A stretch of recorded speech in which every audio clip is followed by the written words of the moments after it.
جیسے کہ یہ بچے اور بڑے جو اس نقص میں مبتلا ہوئے ہیں ان کے ساتھ بے شمار نفسیاتی مسائل پیدا ہو جاتے ہیں، خاص طور پر ان کے جسم کی ٹھیک طرح سے بڑھنے کی صلاحیت، ان کی ذہنی صلاحیتیں نارمل نہیں ہوتی اور وہ عام زندگی میں بھی پیچھے ہوتے جاتے ہیں۔ اسکول میں پڑھتا اور محلے میں لڑکے 2-4 تھے، وہ بہت تنگ کیا کر کے میں ان سے بولنے ہی چھوڑ دیا میں نے۔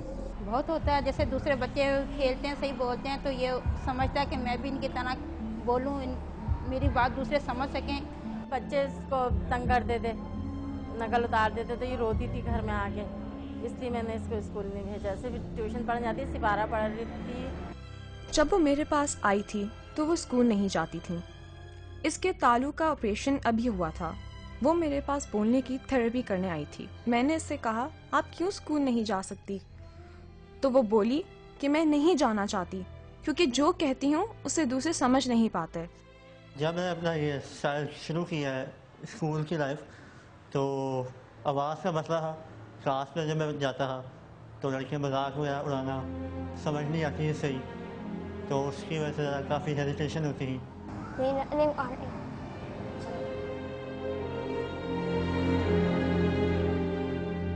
پھر کسی نے کہہ دیا ناک چپتی ہے، یہ وہ، یعنی جیسے انسان کی ذہنیت جو بولنا چاہے وہ بول دی۔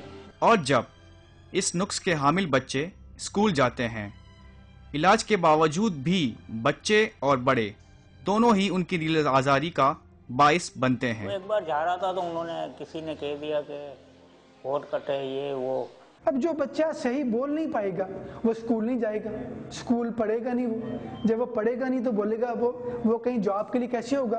جب میں آپ کو اپنا معافی ضمیر بیان ہی نہیں کرتا، اب وہ کیا پتا کہ میرے دل میں کیا بات ہے، مجھے کیا تکلیف ہے، آپ نے مجھے کیسے ہیلپ آؤٹ کرنا ہے؟ جب ایک بچہ اس نقص کے ساتھ پیدا ہوتا ہے تو لوگ طرح طرح کی باتیں کرتے ہیں جس کی وجہ سے وہ نفسیاتی بنتا جاتا ہے۔ بہت تنگ کرتے تھے، وہ کہتے کھنڈا ہے، اچھا نہیں لگتا ہے ایسے ہے۔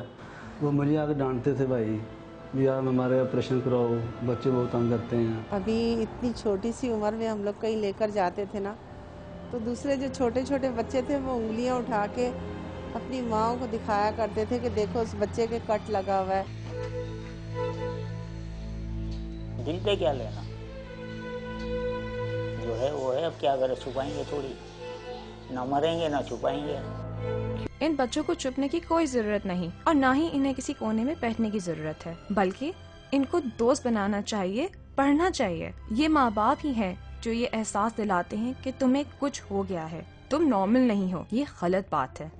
جب بچے کے اس نقص کی زیادہ نشاندہی کی جاتی ہے تو وہ نفسیاتی مسائل کا شکار ہونے لگتا ہے، جس کی وجہ سے وہ تعلیمی میدان میں پیچھے رہ جاتا ہے۔ وہ جس جگہ نوکری یا کام کرتا ہے اس کے اندر اعتماد کی کمی محسوس کی جا سکتی ہے اور وہ مالی طور پر بھی کمزور ہوتا چلا جاتا ہے۔ دوسروں کو جب کیا دیکھیں تو پھر فیل ہوتا ہے اپنے آپ کہ دیکھیں یہ کیا بھائی ہمارے اپنے بھائی ہیں، اپنا خون ہے، تو وہ ٹھیک ہے، اور ہم جب اپنے منہ کو دیکھیں تو پھر ہمیں فیل ہوتا ہے۔ بچی جو ہے بہت زیادہ وہ کرتی ہے اس بات کو کہ کاش میں بھی اور جیسے اور بچے ویسے ہی ہوتی، یہ نقص مجھ میں نہ ہوتا۔ اب بچیوں میں یہ مسئلہ اس لیے عام ہے کہ بچیوں نے شادی کے بعد دوسرے گھر جانا ہوتا ہے۔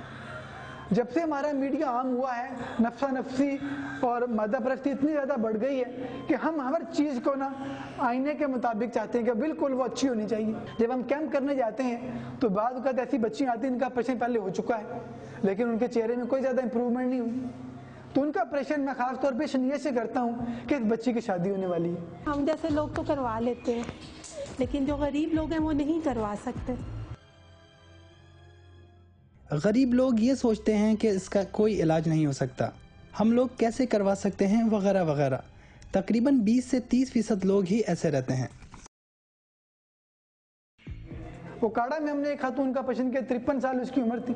میں نے اس سے پوچھا آپ نے پہلے آپریشن کیوں نہیں کروایا؟ کہنے کہ ڈاکٹر صاحب میرے سر کے اوپر کوئی شاہی نہیں ہے، ماں باپ فوت ہو گئے ہیں، بہن بھائیوں کی شادی ہو گئی، میرا آپریشن کس نے کرانا ہے؟ اب آپ اندازہ کریں کہ 53 سال تک وہ خاتون مسکرا نہیں سکی، اس کی شادی نہیں ہو سکی۔ اس کا ذمہ دار کون ہے؟ میں اور معاشرہ۔